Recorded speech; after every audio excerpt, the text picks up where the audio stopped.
The inside view on sensory processing disorder starts now.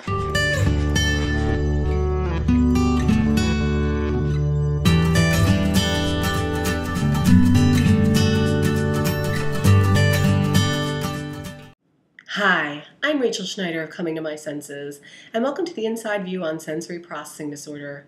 In this question and answer video series, the SPD Foundation and I have partnered together to answer some of your toughest questions on sensory processing disorder. This is our second episode. Let's take your question.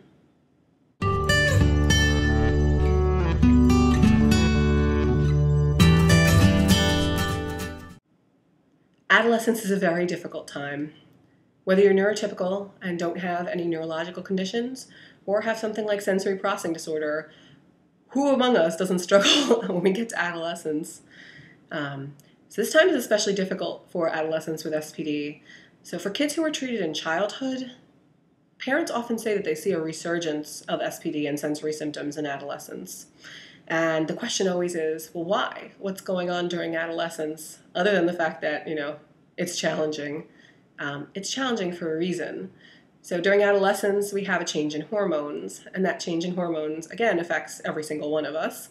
And those of us with sensory issues are not, excluded from this. Also during adolescence, the sense proprioception, which is where our body is in space, where we end and the world begins. When we have periods of rapid growth, this sense tends to be especially challenged, and that is a very, very regulating sense for people with SPD. So if we have proprioception, we know where we are, which is the basis of all the other senses. We feel okay, but when this sense is especially taxed, we feel especially detached, and it's especially challenging. Also during adolescence, we have a change in our responsibilities, our goals. We go from being kind of part of the family unit to starting to see what independence looks like and spending time with friends and on our own. These new roles, their growth from our previous roles in childhood, but we've not yet reached adulthood. We're not yet completely independent. We're not yet responsible for our ultimate well-being, and so this is a transitional time, and we have to make those adjustments. That's especially hard to do when we have challenges. And when our abilities are different than most. So we're dealing with these change of hormones, we're dealing with this change of who we are, how we perceive ourselves in the middle of all this change. And so if your child was diagnosed in childhood with SPD, there's no surprise that things are getting more so in adolescence. Also, for teens who were not previously diagnosed in childhood, I was a sensory teen. Again, I wasn't diagnosed till I was 27 in 2010, but my symptoms got worse in adolescence, especially now that I know about proprioception, especially that sense. Somewhere around adolescence, you start to see the beginnings of what could be psychological conditions. And for people who went undiagnosed in childhood with SPD, although you may not understand what the sensory symptoms are unless you understand what SPD is, you may start to see things like an increase in anxiety, an increase in depression, things of that nature. So while they aren't necessarily those exact diagnoses, you can almost use them as markers to tell you that, yeah, something is going on here, what's going on here.